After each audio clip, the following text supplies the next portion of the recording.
మన జీవితంలో జ్యోతిష్యం ఒక అంతర్భాగం.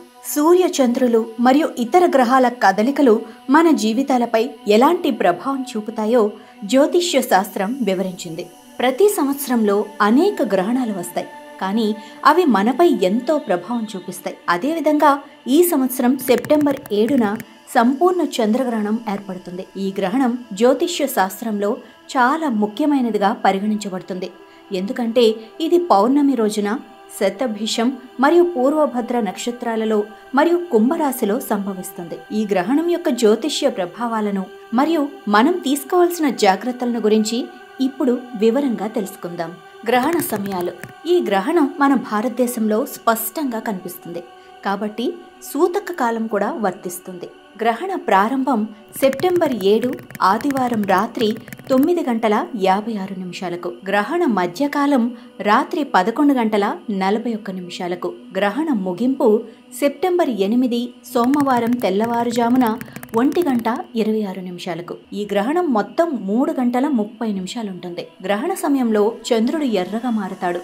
దానిని మనం బ్లడ్ మూన్ అని పిలుస్తాం. జ్యోతిష్య శాస్త్రం ప్రకారం గ్రహణ సమయంలో ఆహారం తినటం, నిద్రపోవటం, వంట చేయటం వంటివి మంచిది కాదు. ఈ సమయంలో పవిత్ర స్థలాలను, గుళ్లను మూసి ఉంచుతారు. పౌర్ణమికి సంబంధించిన లబ్ధికాదులు సెప్టెంబర్ 7, 2025 మధ్యాహ్నం 1:30 లోపు నిర్వర్తించవలను. ఆ రోజు రాత్రి భోజనం చేయరాదు. అలాగే పిల్లల, వృద్ధుల విషయమై పండితులను సంప్రదించి తెలుసుకోగలరు. గర్భిణీ స్త్రీలు తీసుకోవాల్సిన జాగ్రత్తలు ఏంటంటే, గర్భిణీ స్త్రీలు ఈ సమయంలో చాలా జాగ్రత్తగా ఉండాలి. గ్రహణ సమయంలో ఇంటి బయటకు వెళ్ళకూడదు మరియు కత్తెర, పదునైన వస్తువులు వాడకూడదు. ఇంట్లో ఉండి దైవ మంత్రాలను జపించటం వల్ల మంచి జరుగుతుంది. లేదా గ్రహణ సమయంకి నిద్రపోవలను. వారు గ్రహణం చూడరాదు.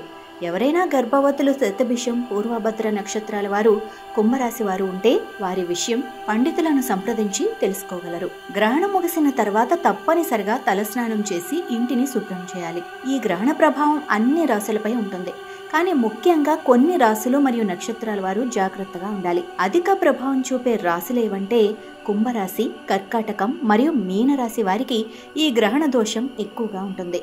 ఇక నక్షత్రాలు ఏవంటే ధనిష్ట, పుష్యమి మరియు శ్రవణ నక్షత్రాలకు కూడా గ్రహణ ప్రభావం ఉంటుంది. ఈ రాశులు మరియు నక్షత్రాల వారు గ్రహణ దోష నివారణకు ఈ రాశుల వారు ఏం చేయాలంటే, గ్రహణ దోషానికి పరిహారాలు పాటించటం వల్ల మంచి ఫలితాలు కలుగుతాయి.